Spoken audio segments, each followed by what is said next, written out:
Bagaimana menepis syubhat begini Ustaz? Orang-orang salafi itu memahami hadis cuma sesuai konteks saja. Ketahuilah Mas, seluruh ulama sepakat kata Imam Syaukani, wajib memahami dalil sesuai dengan konteksnya terlebih dahulu. Tidak boleh dipalingkan kepada makna lain kecuali dengan dalil. Yang kedua Mas, dalam kehidupan kita sehari-hari, wajib kita memahami bahasa teman kita sesuai konteksnya dulu. Jangan dipahami yang lain kecuali ada indikasi. Kalau teman kamu bilang ke kamu, maaf akhi, tolong ambilkan baju kaos saya. Diambil ke meja. Loh, kok ke meja? Saya kan bilang kaos. Menurut saya kaos ini baju. Itu kan konteksnya. Adapun yang bukan konteksnya adalah itu pakaian. Jadi saya memahami tidak sesuai dengan konteksnya. Ya udah saya kasih ke meja.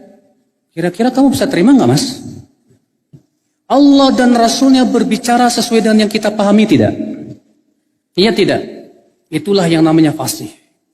Kalaulah maksud Allah, oh konteksnya begini tapi batinnya bukan begitu. Waduh, akan hancur Pak. Ini akan membuka peluang orang-orang zindik untuk menafsirkan seenaknya. Sesuai dengan apa? Hawa nafsunya. Mengerikan Pak. Makanya dalam ilmu usul fikih apa Pak? Dalil itu ada 3 macam. Ada nas, ada zahir, ada kebalikan zahir apa? Muawwal. Ada mujmal.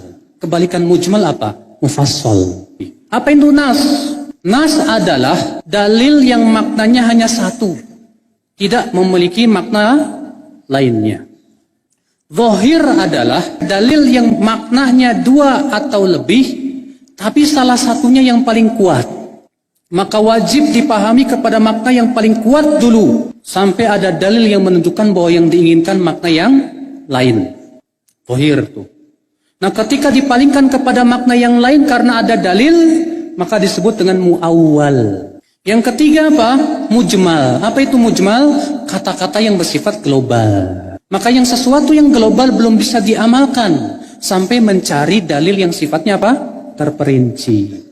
Pahami itu? Atau bahasa kita pun begitu Pak. Contoh, yang maknanya hanya satu. Tidak memiliki makna yang lainnya. Sabda Nabi apa?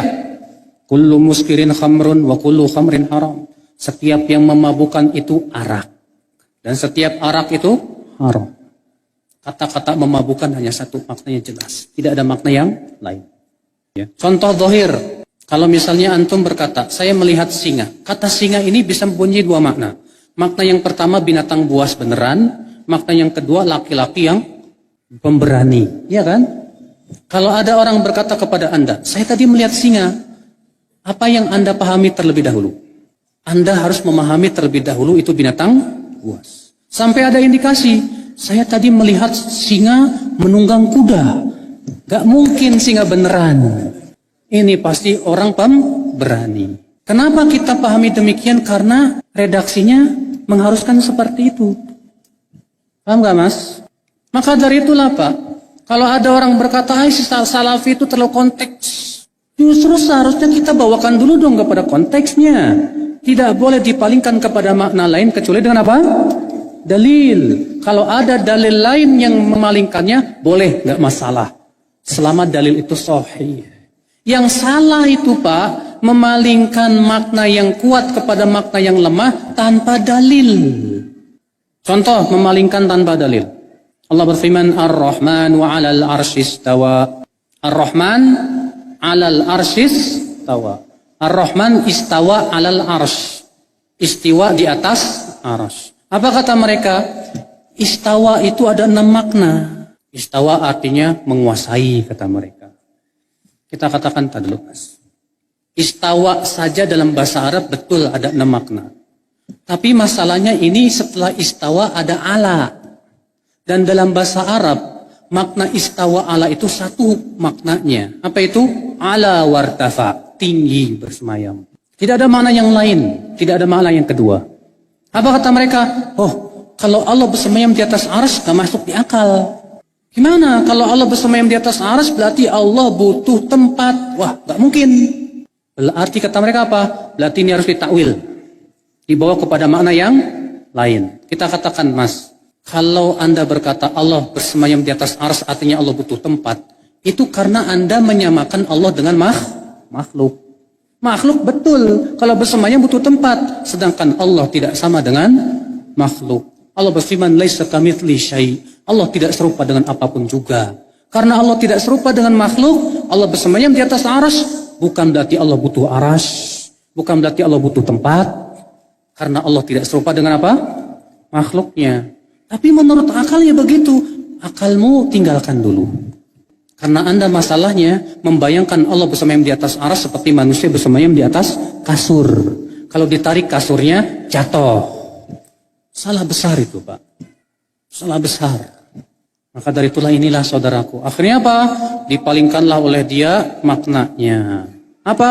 Ar-Rahman 'alal arsy istawa itu bukan Allah bersemayam di atas arsy, bukan. Tapi Allah menguasai arsy. Seorang ulama bahasa Arab yang bernama Ibnul A'rabi pernah mendengar seorang laki-laki berkata begitu. Ar-Rahman 'alal arsy istawa artinya istaula, menguasai. Apa kata Ibnul A'rabi? Uskut, diam kamu. Dalam bahasa Arab, istawa menguasai itu kalau punya tandingan. Dalam bahasa Arab, istawa itu kalau punya apa?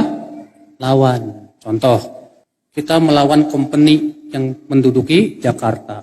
Kita lawan, terusirlah company, maka kemudian kita pun menguasai Jakarta.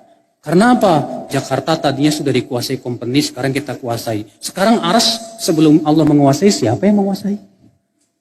Sehingga tidak masuk pada makna istawa juga tidak masuk. Istaula maksudnya. Ya. Nah, itulah saudara-saudara. Makanya seluruh ulama sepakat di zaman dahulu, ya di zaman salafus saleh, bahwa Allah bersemayam di atas